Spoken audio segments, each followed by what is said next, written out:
这其中的第一个问题是能量。受米格尔启发的物理学家进行的初步计算显示，要制造一个足以容纳一艘几十米长飞船的阿库别瑞气泡，需要的能量相当于整个可观测宇宙的静止能量。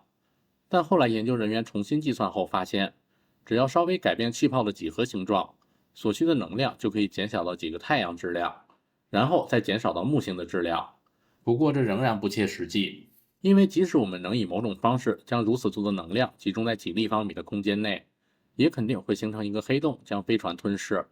不过有一些专家最近的计算表明，从理论上讲所需的能量可能要少得多，相当于将几吨甚至几百公斤的质量转化为纯能量。虽然并非所有的科学家都同意这种乐观的估计，但目前也不能完全排除这个可能。不过即使是质量为几百公斤的物体的静止能量也已经很大了，而这就提出了一个新的问题，即我们能随身携带这么多能量吗？如果考虑到这一点，唯一可行的曲速引擎燃料就是反物质，它在与普通物质接触后可以完全转化为能量。不过这种物质在自然界中几乎不存在，而且针对它们的收集和储存也是一个难题。当然反物质也可以人工生产，但成本极高，生产一克反物质的成本超过50万亿美元，再加上这个成本在短期内不会明显降低，所以即便是几百公斤的反物质，距离我们也很遥远。综上所述，曲速引擎即使可以实现，也一定是非常遥远的未来的事情。接下来咱们再看看如何才能创造出阿库比瑞气泡。在这个气泡中，空间收缩的部分或多或少是可以理解的，即通过将大量的物质或能量，或两者都集中在一个特定的区域内，就可以压缩空间。但是我们如何实现有控制的暂时的空间膨胀呢？这个问题的答案并不难，要拉伸空间，只需要在空间中放置一种具有负质量的物质，或者更准确的说是具有负能量密度的物质。那什么是负质量物质呢？这个东西比反物质还要奇怪。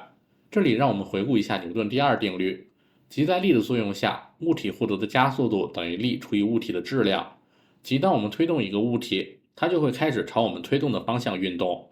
而如果我们面对的是负质量，它在外力下产生的加速度将与力的方向相反。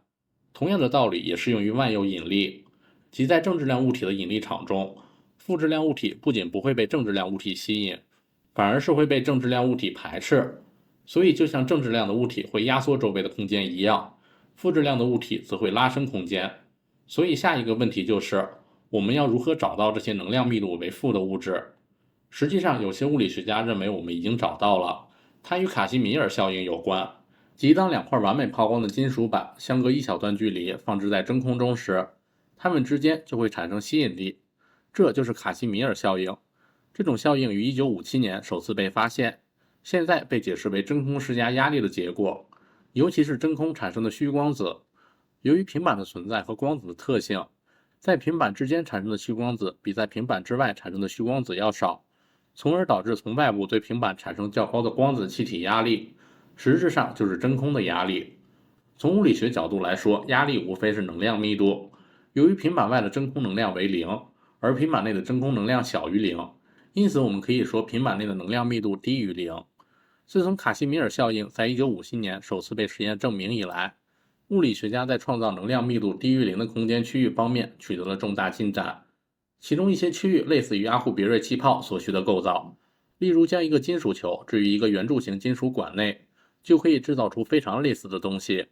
NASA 的一位工程师怀特将这种结构称为微观阿库别瑞气泡，这也是向制造真正的曲速引擎迈出的真正的第一步。不过也有人对这种观点持反对意见，他们大多来自量子力学领域。他们认为在卡西米尔空腔内有可能产生低于真空能量密度的能量密度，但这种密度并不是负的，这是因为真空能量本身并非为零。不过这个结论对错实际上并不重要，因为无论真空能量是多少，它都存在于空间的每一点上，这意味着空间在某种程度上已经因为这种能量而弯曲了。